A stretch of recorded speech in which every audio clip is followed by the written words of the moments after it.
ನಮಸ್ಕಾರ, ನ್ಯೂಸ್ 26ಗೆ ಸ್ವಾಗತ. ಯಾದಗಿರಿ ಜಿಲ್ಲೆಯ ಹುಣಸಗಿ ತಾಲೂಕಿನಲ್ಲಿ ಬರುವ ಮದನೂರು ಕೆ ಗ್ರಾಮ ಪಂಚಾಯಿತಿಯಲ್ಲಿ ಕೊನೆಯ ಮೀಟಿಂಗ್ ಅನ್ನ ಗ್ರಾಮ ಪಂಚಾಯಿತಿ ಅಭಿವೃದ್ಧಿ ಅಧಿಕಾರಿಗಳು ಕರೆದಿದ್ದಾರೆ. ಆದ್ರೆ ಅಧಿಕಾರಿಗಳು ಮತ್ತು ಅವಧಿ ಮುಗಿಯದ ಸದಸ್ಯರು ಕೂಡ್ಕೊಂಡು ವಿವಿಧ ಅಭಿವೃದ್ಧಿಯ ಬಗ್ಗೆ ಚರ್ಚೆ ಮಾಡ್ತಿದ್ದು, ನಾವು ಮಾಧ್ಯಮದವರು ದೂರು ಕೊಟ್ಟಾಗ ನೀವು 10-15 ನಿಮಿಷ ತಡೀರಿ ಅಂತ ಹೇಳಿ ನಮ್ಮನ್ನ ಹೊರ ಹಾಕಿದ್ದಾರೆ. ಇದು ಯಾವ ರೀತಿಯ ಮಾಧ್ಯಮದ ಹಲ್ಲೆ ಅಂತ ನಮ್ಗೆ ಅರ್ಥ ಆಗ್ತಿಲ್ಲ.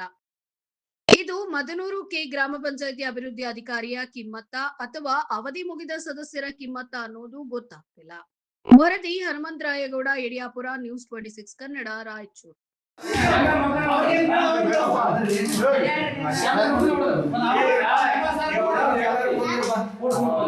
ಇನ್ನಷ್ಟು ಸುದ್ದಿಗಾಗಿ ನೋಡ್ತಾ ಇರಿ ನ್ಯೂಸ್ 26 ಕನ್ನಡ. ನಾವು ನಿಮ್ಮೊಂದಿಗೆ.